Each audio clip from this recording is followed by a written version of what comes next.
Electrical engineering ਦੇ ਕੀ points ਪੜ੍ਹਦੇ ਪਏ ਸੀ ਤੇ ਇਹਦੇ ਵਿੱਚ ਆਪਾਂ ਡੀਸੀ ਮੋਟਰਸ ਦੇ ਕੀ ਪੁਆਇੰਟ ਪੜ੍ਹਨੇ ਸ਼ੁਰੂ ਕੀਤੇ ਸੀ। ਕੀ ਪੁਆਇੰਟਸ ਦਾ ਮਤਲਬ ਕਿ ਜਿਹੜੇ ਮੇਨ ਪੁਆਇੰਟਸ ਓਕੇ। ਤੇ ਕੁਝ ਪੁਆਇੰਟਸ ਆਪਾਂ ਲਾਸਟ ਜਿਹੜਾ ਸਾਡਾ ਲੈਕਚਰ ਹੀ ਪ੍ਰੀਵੀਅਸ ਲੈਕਚਰ ਹੀ ਉਹ 'ਚ ਕਵਰ ਕੀਤੇ ਸੀ ਤੇ ਉਸ ਤੋਂ ਅੱਗੇ ਜਿਹੜੇ ਪਾਰਟ ਰਹਿ ਗਏ ਨੇ ਜਾਂ ਜਿਹੜੇ ਟੌਪਿਕ ਕਵਰ ਕਰਾਉਣ ਵਾਲੇ ਰਹਿ ਗਏ ਨੇ ਉਹ ਅੱਜ ਕਵਰ ਕਰਾਂਗੇ। ਤੇ ਸਟਾਰਟ ਕਰਦੇ ਹਾਂ। ਸਭ ਤੋਂ ਪਹਿਲਾਂ ਆਪਾਂ ਸਪੀਡ ਆਫ ਆ ਡੀਸੀ ਮੋਟਰ ਕਿ ਜਿਹੜੀ ਸਪੀਡ ਵਾ ਉਹ ਡੀਸੀ ਮੋਟਰ ਦੀ ਕਿਹ 'ਤੇ ਡਿਪੈਂਡ ਕਰਦੀ ਹੈ। ਉਸ ਤੋਂ ਬਾਅਦ ਸਪੀਡ ਕੰਟਰੋਲ ਮੈਥਡ ਵੀ ਕਵਰ ਕਰਾਂਗੇ। ਸਪੀਡ ਆਫ ਆ ਡੀਸੀ ਮੋਟਰ, ਸਪੀਡ ਆਫ ਆ ਡੀਸੀ ਮੋਟਰ ਓਕੇ। ਸਪੀਡ ਜਿਹੜੀ ਆ ਡੀਸੀ ਮੋਟਰ ਦੀ ਕਿਹ 'ਤੇ ਡਿਪੈਂਡ ਕਰਦੀ ਹੈ। ਜਿਵੇਂ ਕਿ ਪਤਾ ਹੀ ਆ ਕਿ ਬੈਕ ਈਐਮਐਫ, ਬੈਕ ਈਐਮਐਫ ਕਿਹਦੇ ਇਕੁਅਲ ਹੁੰਦੀ ਹੈ? Voltage minus I A R A, armature current and armature resistance. ਤੇ बैक ईएमएफ ठीक है ईबी होंगी है बैक ईएमएफ, इतने मैं लिख देना बैक ईएमएफ। तो ईबी होंगी है जे आप गल करिए जी जनरेटेड ईएमएफ नूं आपां ईजी लिखते हैं ना, तो इस तरीके नाल जिहड़ी ईबी आ बैक ईएमएफ वो भी जनरेट होंगी है P phi N Z divided by 60 ए। क्लीयर। तो आपां हुण जिहड़ी ईबी की वैल्यू नूं ठीक है आह वाली ईबी की वैल्यू नूं इस ईबी दे विच पुट कर देंगे तो साडे कोल की आ जाएगा P number of poles phi Z N लिख लो या एन जैड लिख लो, कुछ भी लिख लो, 60 A is equal to V minus I A R A. Clear.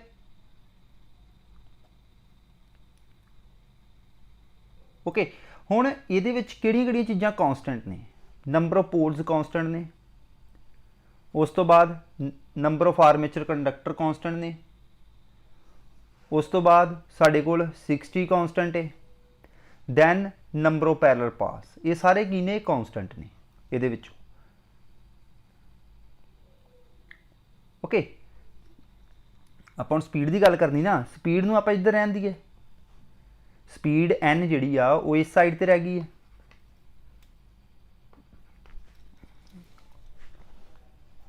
Speed N is equal to 60 A okay. 60 ए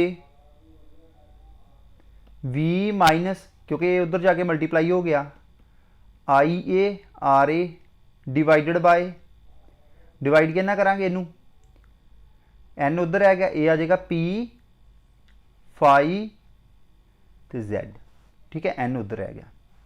हुण इहदे विचों जैड पी तो 60 तो ए की ने कॉन्सटेंट ने, इनू आपां की पुट कर देंगे के दे इक्वल ठीक है। के इज इक्वल टू के की एक कॉन्सटेंट है 60 ए डिवाइडेड बाय पी जैड, क्योंकि नंबर ऑफ पोल्स एक बार जिहड़े मशीन नूं डिज़ाइन करता नंबर ऑफ पोल्स उही रहने हैं, नंबर ऑफ पोल्स नहीं चेंज होंगे। क्लीयर। फिर ये किहदे इक्वल आ जाएगा के V minus I A R A divided by phi. Clear. Okay हुण वी माइनस ए किहदे इक्वल हुंदा ईबी दे, V minus I A R A किहदे इक्वल वा ईबी दे बैक ईएमएफ दे इक्वल वा। तो इनू आप इस तरह लिख सकते हैं EB divided by phi. Clear. EB divided by phi पता चल गया ना कि किस तरह इनू आप ड्राइव किया। तो फिर स्पीड किहदे इक्वल हो जाएगी जे आप प्रोपोर्शनैलिटी का साइन हटा दिए ठीक है। जे आप इनू हटा दिए के नू हटा देंगे कॉन्सटेंट जिहड़ा वा कॉन्सटेंट नू हटा देंगे तो फिर प्रोपोर्शनैलिटी का साइन आ जाएगा। तो एक एक प्रोपोर्शनल आ जाएगा बैक ईएमएफ दे प्रोपोर्शनल है, स्पीड डीसी मोटर दी ते फ्लक्स दे इनवर्सली प्रोपोर्शनल है। इसदा मतलब की होया कि जेकर बैक ईएमएफ वधदी आ ते स्पीड भी वधेगी, जे बैक ईएमएफ घटदी आ ते स्पीड भी घटेगी। इस तरीके नाल जे फ्लक्स वधदी आ स्पीड वधेगी, फ्लक्स घटदी आ ते स्पीड वधेगी, फ्लक्स वधदी आ ते स्पीड घटेगी। ओके इनू आप लिखांगे इन a DC motor DC motor speed is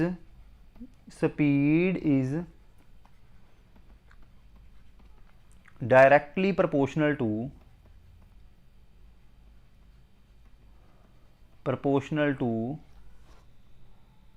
back EMF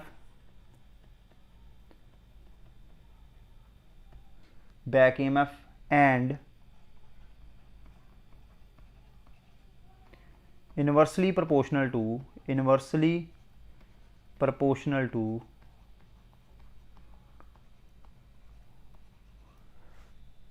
flux per pole phi, inversely proportional to flux per pole phi। Clear? Okay, इस दिक्कत तो नहीं कोई। हुण आपां स्पीड रिलेशनस देख लीए। स्पीड रिलेशनस की होंदे कई बारी ना सानू मतलब एक स्पीड दे देणगे, ठीक है, ਜਾਂ मतलब करंट दस देंगे कि पहला करंट इन्ना ही बाद में करंट इन्ना करता, हुण स्पीड दसो कितनी होएगी, या फ्लक्स दस देंगे। वो आपां रिलेशनस हुण देखने आ। स्पीड रिलेशनस,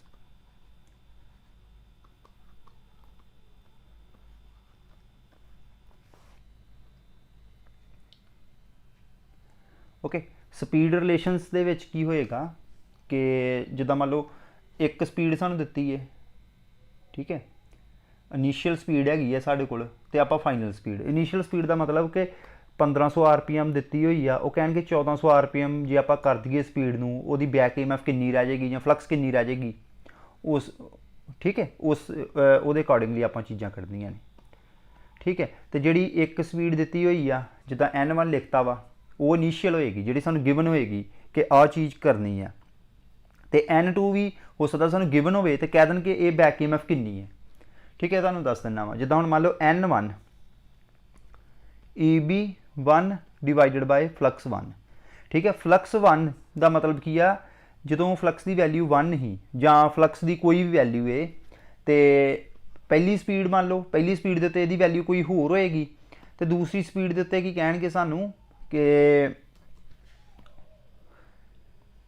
कि बैक EMF की वैल्यू सानू गिवन है, मान लो कह देंगे फ्लक्स की वैल्यू कितनी है, φ2 फाइंड कर दो।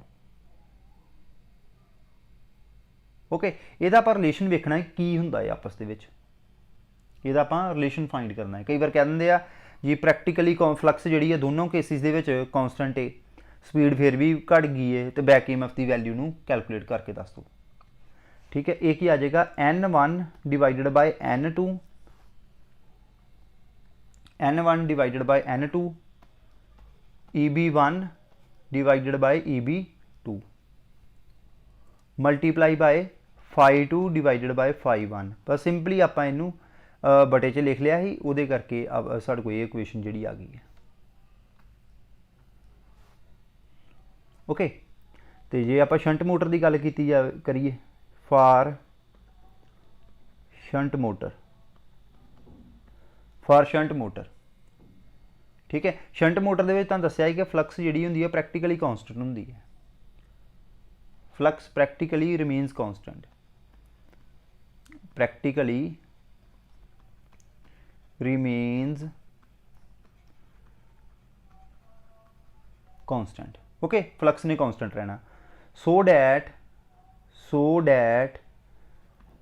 φ1 इज इक्वल टू φ2। मतलब की है कि एक दूजे के इक्वल हो जाएंगे, सेम वैल्यू रहनी है, वो वैल्यू चेंज नहीं होनी, वो कली बैक EMF ही चेंज होएगी। फिर की आ जाएगा N1 divided by N2 is equal to EB1 divided by EB2 into φ1 divided by φ1। हुण मैं φ1 किद्दां लिखता इहदी जगह ते, क्योंकि एक दूजे की इक्वल वा, सो मैं φ2 की जगह ते φ1 लिखता, कैंसल, इनू कैंसल करता आपां। ओके, तो साढ़े कोल की आ जाएगा N1 divided by N2 is equal to EB1 divided by EB2।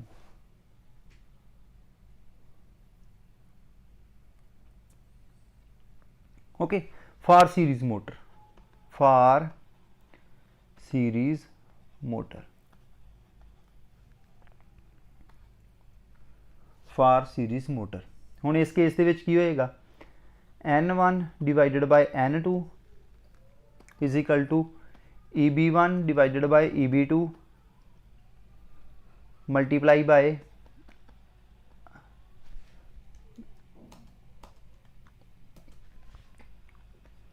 phi2 divided by phi1।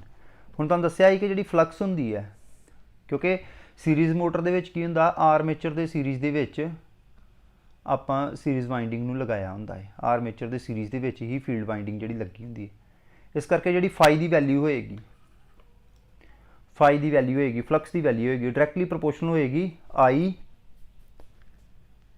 ਏ ਦੇ, ਠੀਕ ਹੈ, ਆਰਮੇਚਰ ਕਰੰਟ ਦੇ। ਸੋ ਆਪਾਂ ਫਲਕਸ ਦੀ ਜਗ੍ਹਾ ਤੇ ਫਿਰ ਇੱਥੇ आई ए भी लिख सकते हैं, ठीक है। N1 divided by N2 is equal to EB1 divided by EB2 multiply bye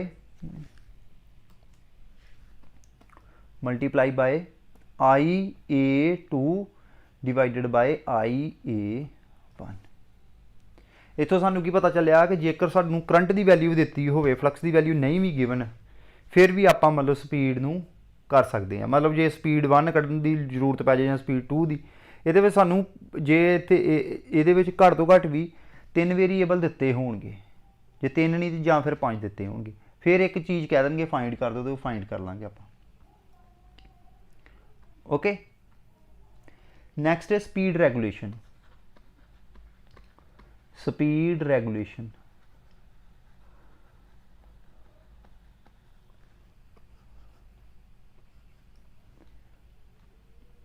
speed regulation,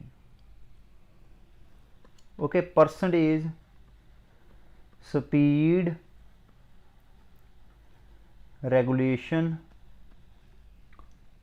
is equal to no load speed, NL का मतलब होंगे no load speed minus full load speed divided by full load speed. FL का मतलब होंगे full load, ठीक है। NL का मतलब होंगे नो लोड, जो लोड कोई भी नहीं मोटर पर पिया आ, नो लोड,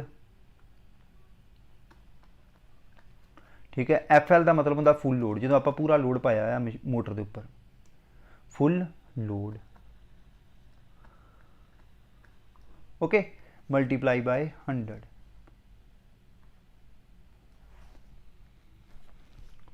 क्लीयर, इनू आप इस तरह भी लिख सकते हैं, no load minus full load divided by full load into 100।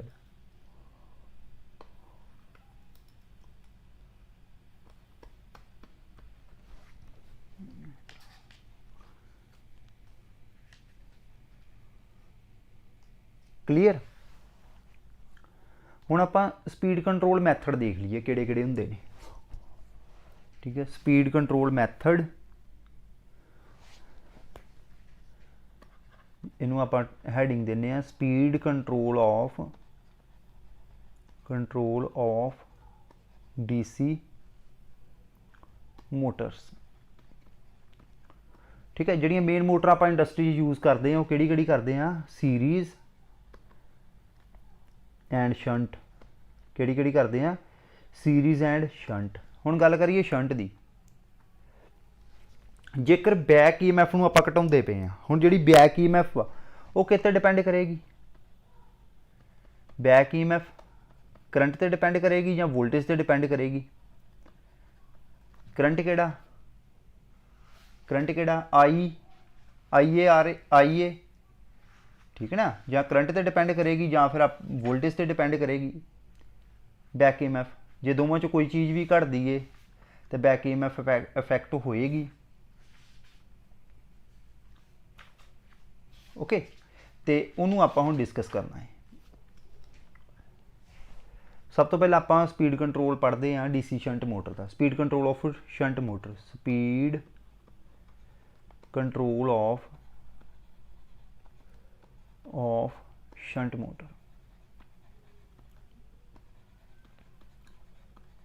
Motor, ठीक है। दो मैथड ने ये, एक होंदा फ्लक्स कंट्रोल मैथड या field control method, field control method ਉਹੀ ਆਪਾਂ ਇਕੁਏਸ਼ਨ ਦੇ ਹਿਸਾਬ ਨਾਲ ਇਹਨੂੰ ਕੈਲਕੂਲੇਟ ਕਰ ਦੇਣਾ ਜਾਂ ਮਤਲਬ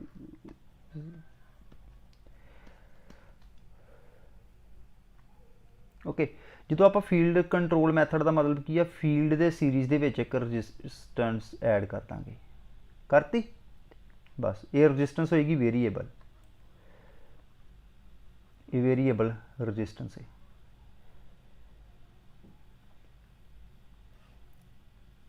ਕਲੀਅਰ ਇਹਦਾ ਮਤਲਬ ਕੀ ਹੋਇਆ ਕਿ ਜਦੋਂ ਆਪਾਂ ਫੀਲਡ ਕਿਉਂਕਿ ਜਿਹੜੀ ਸਪੀਡ ਵਾ ਉਹ ਇਨਵਰਸਲੀ ਪ੍ਰੋਪੋਰਸ਼ਨਲ ਹੈਗੀ ਆ ਫੀਲਡ ਦੇ ਇਨਵਰਸਲੀ ਪ੍ਰੋਪੋਰਸ਼ਨਲ ਆ ਨਾ ਫੀਲਡ ਦੇ ਜੇ ਫੀਲਡ ਘਟਿਆ ਤੇ ਸਪੀਡ ਵਧੇਗੀ ਇਸ ਕਰਕੇ ਜਿਹੜਾ ਫੀਲਡ ਕੰਟਰੋਲ ਮੈਥਡ ਹੁੰਦਾ ਵਾ ਉਹ ਆਪਾਂ ਯੂਜ਼ ਕਰਦੇ ਆ ਕਦੋਂ ਅਪਲਾਈ ਕਰਦੇ ਆ ਅਬਵ ਰੇਟਡ ਸਪੀਡ ਜੇਕਰ ਸਾਨੂੰ ਸਪੀਡ ਚਾਹੀਦੀ ਆ ਅਬਵ ਰੇਟਡ ਸਪੀਡ ਚਾਹੀਦੀ ਆ ਮਤਲਬ ਰੇਟਡ ਜੋ ਸਪੀਡ ਹੋਵੇ ਰੇਟਡ ਜੇ ਮੰਨ ਲਓ 1500 ਆ ਜੇ 1500 ਤੋਂ ਉੱਪਰ ਚਾਹੀਦੀ ਆ ਤੇ ਫਿਰ ਆਪਾਂ ਫੀਲਡ ਕੰਟਰੋਲ ਮੈਥਡ ਨੂੰ ਯੂਜ਼ ਕਰਾਂਗੇ ਨੈਕਸਟ ਹੈਗਾ armature control method armature control method armature control method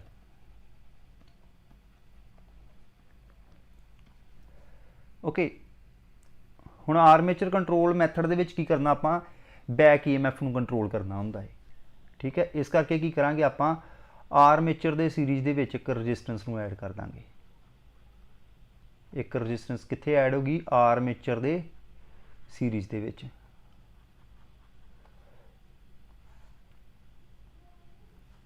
okay clear ਇਹ ਵੇਰੀਏਬਲ ਰੈਜ਼ਿਸਟੈਂਸ ਐਡ ਕਰਤੀ ਇਹਨੂੰ ਨਾਮ ਦੇ ਦਿੱਤਾ ਆਪਾਂ ਆਰ ਦਾ ਇਹ ਕੀ ਹੈ ਆਰ ਏ ਇਹ 'ਚ ਜਿਹੜੀ ਈਐਮਐਫ ਪੈਦਾ ਹੋਈ ਉਹ ਕਿਹੜੀ ਹੈ back EMF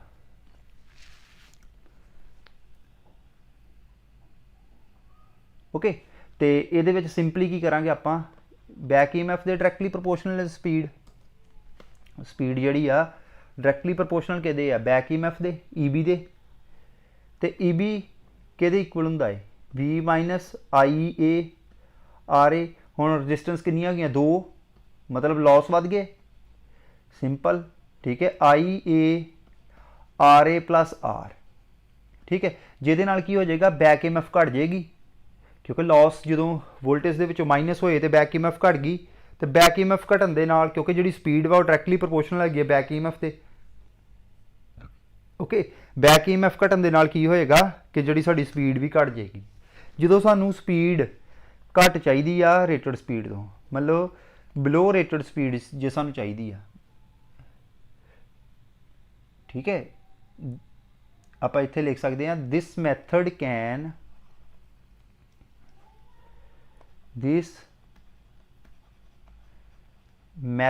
can only provide speeds below only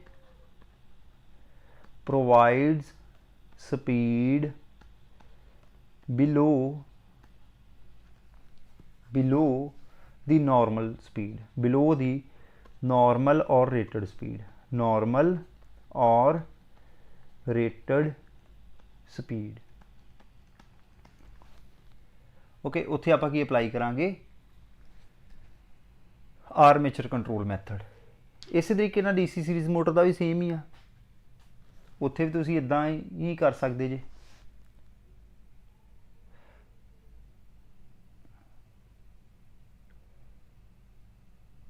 clear simply इस तरीके दे नाल तुसीं फ्लक्स नूं कंट्रोल करके स्पीड वध लै सकते जे डीसी सीरीज मोटर के केस दे विच भी जेकर तुसीं आर्मेचर नूं कंट्रोल करोगे आर्मेचर करंट नूं कंट्रोल करदे जे ਜਾਂ आर्मेचर कह लो कि बैक ईएमएफ ਨੂੰ कंट्रोल करते जे तो बिलो रेटेड स्पीड ਤੁਹਾਨੂੰ मिल जाएगी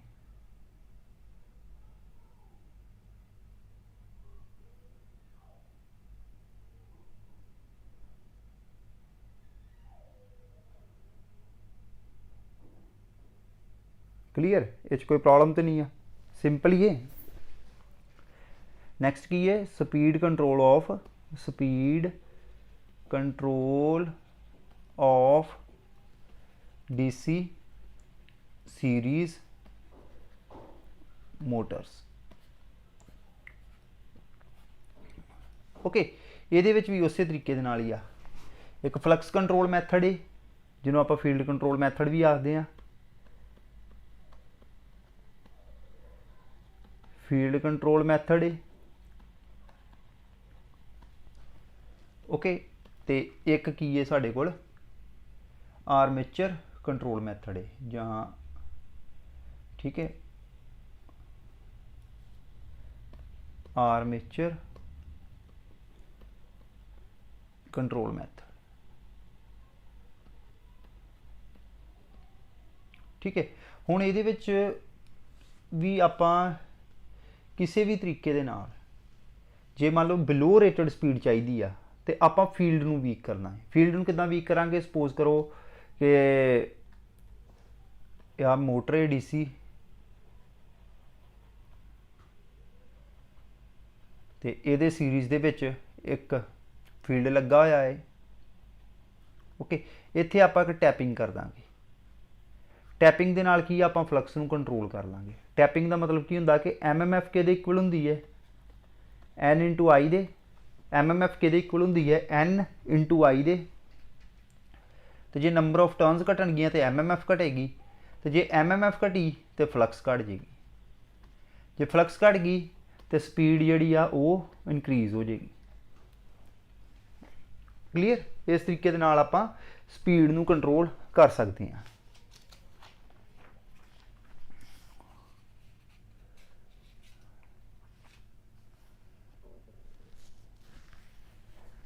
क्लीयर? नैक्सट है नसैसिटी ऑफ स्टार्टर कि स्टार्टर की जरूरत क्यों है डीसी मोटर दे विच। नसैसिटी ऑफ स्टार्टर,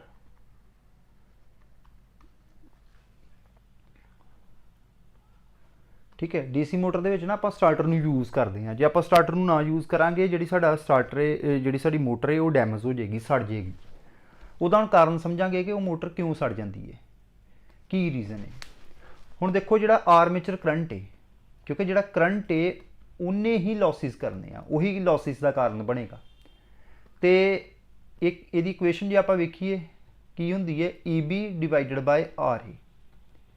ਸਪੋਜ਼ ਕਰੋ ਕਿਉਂਕਿ ਜਿਹੜਾ ਆਰਮੇਚਰ ਹੁੰਦਾ ਵਾ ਉਹਦੀ ਜਿਹੜੀ ਵਾਈਂਡਿੰਗ ਦੀ ਰੈਜ਼ਿਸਟੈਂਸ ਹੁੰਦੀ ਹੈ ਬਹੁਤ ਘੱਟ ਹੁੰਦੀ ਹੈ। ਆਰਮੇਚਰ ਦੀ ਜਿਹੜੀ ਵਾਈਂਡਿੰਗ ਦੀ ਰੈਜ਼ਿਸਟੈਂਸ ਹੁੰਦੀ ਹੈ ਇਹ ਬਹੁਤ ਜ਼ਿਆਦਾ ਘੱਟ ਹੁੰਦੀ ਹੈ। मान लो पॉइंट्स के ही होंगी है। चलो आप फिर भी एग्जाम्पल के लिए आप 1 ओम लै लें RA की वैल्यू कितनी लै लीए 1 ओम। हुण स्टार्टिंग के जो करंट होंगे है जो करंट वाइंडिंग के फ्लो करेगा, जे आप फुल करंट दे देंगे मशीन नूं ते स्टार्टिंग के मोटर खड़ी है नहीं घूम रही होंगी तो ज़्यादा करंट जिहड़ा वा ड्रा करेगी। जो उन्हें ज़्यादा करंट ड्रा किया क्योंकि स्टार्टिंग के जी बैक EMF की वैल्यू होंगी है वो होंगी है 0। बैक EMF की वैल्यू कितनी होंगी है 0। तो जो सारा करंट है ना फुल लोड करंट जोड़ा वा वो वाइंडिंग के फ्लो कर जाएगा। तो जो ज़्यादा करंट फ्लो कर गया तो IA² R वो की आ हीट लॉस हो जाएंगे। हीट लॉस हो गए उन्हें की करना मशीन नूं साड़ देना है, मशीन नूं डैमेज कर देना है, साड़ी जी मोटर वा वो सड़ जाएगी। तो जोड़ा साडा स्टार्टर होंदा है जस्ट एक रजिस्टेंस होंदी है सीरीज़ दे विच, आर्मेचर दे सीरीज़ दे विच, होर कुछ नहीं है। ठीक है, आर्मेचर की सीरीज़ दे विच एक रजिस्टेंस ऐड की है।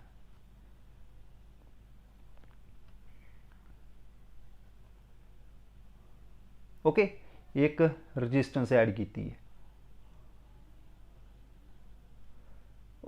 तो स्टार्टिंग दे विच आपां की करते हैं एक एडिशनल रजिस्टेंस होंदी है जिहड़ी की करती है। हुण फॉर एग्जाम्पल आपां इत्थे गल कीती जावे, B की वैल्यू हैगी है 200 तो EB की वैल्यू हैगी 0 तो RA की वैल्यू कितनी है 1 तो I की वैल्यू कैलकुलेट करिए। I की वैल्यू नूं जे आपां कैलकुलेट करिए तो कितनी वैल्यू आ जाएगी IA की 200 माइनस 0 डिवाइडेड बाय 1 यदि कितनी वैल्यू आ गई 200 एम्पीयर।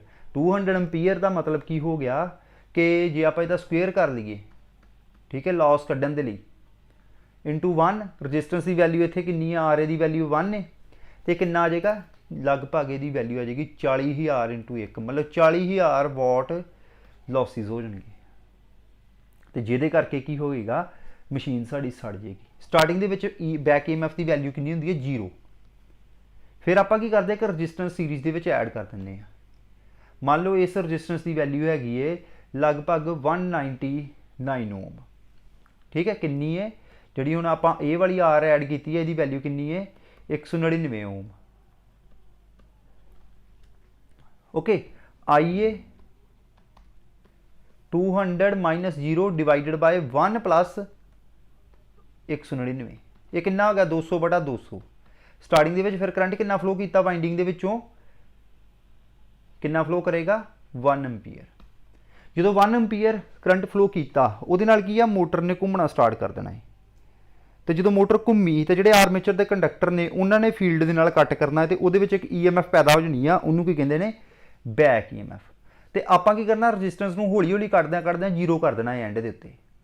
तो फॉर एग्जाम्पल बैक EMF की वैल्यू हुण बन गई है साढ़े कोल 0 तो 195 हो गई है। ठीक है, तो फिर साढ़े को आएगा आप रजिस्टेंस भावें 0 कर भी देवांगे 195।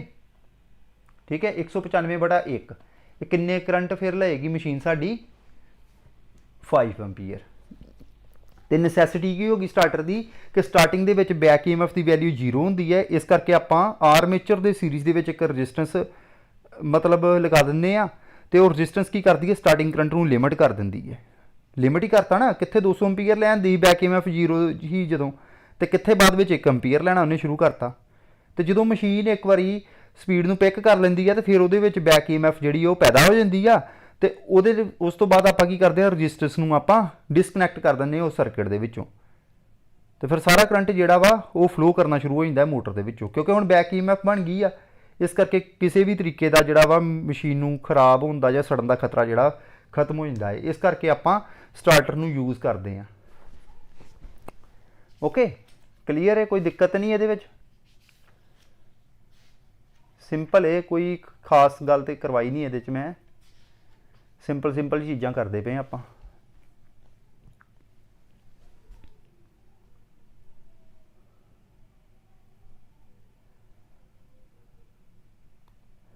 ठीक है, उस तो बाद एक टॉपिक है armature reaction.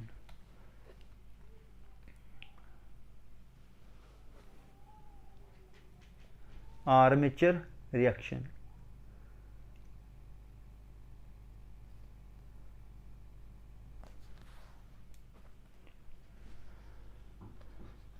Armature reaction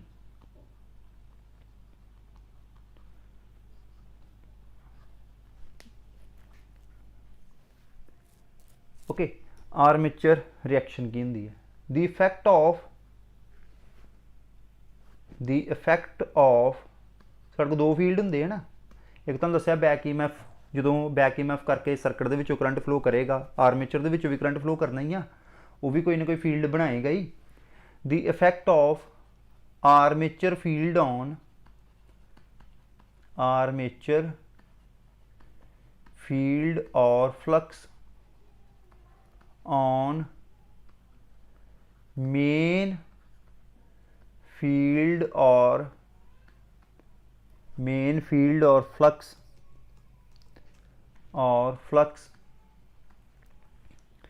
is called armature reaction simple. Okay, armature reaction के ना दो इफैक्ट होंगे आ, एक होंदा वा क्रॉस मैगनेटाइजिंग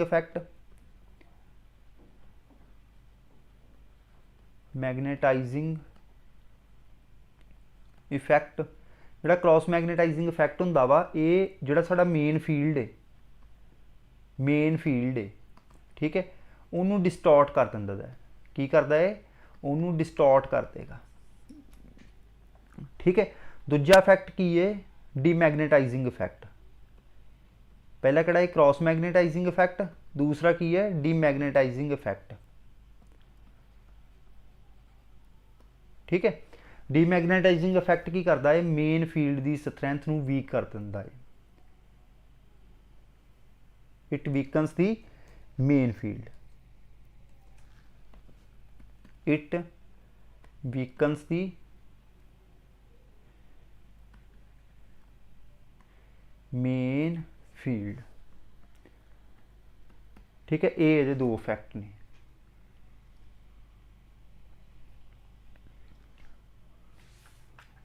ओके, क्लीयर। नैक्सट है लॉसिज। डीसी मोटर के किहड़े लॉस होणगे? Losses in a DC motor, losses in a DC motor. ठीक है, जिहड़े डीसी जनरेटर के लॉस ने उही ये लॉस ने। ओके, किहड़े किहड़े? कॉपर लॉस,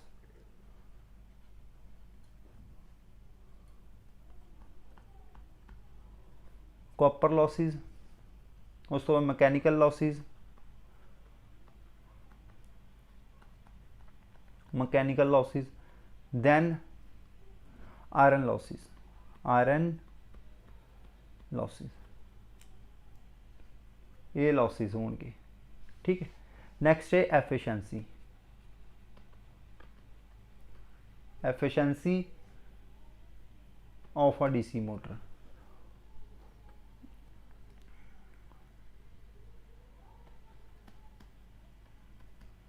डीसी मोटर, ठीक है, एफिशिएंसी हुंदी आ, एफिशिएंसी किहदे इक्वल हुंदी आ? Output to the input, output to the input. Okay, तो जे आप इन परसेंटेज के विच कन्वर्ट करना हो तो 100 के नाल इनू मल्टीप्लाई करा देंगे। क्लीयर, होप सो तुहानू इस लैक्चर के काफ़ी कुछ सीखने को मिल गया होगा। Thank you.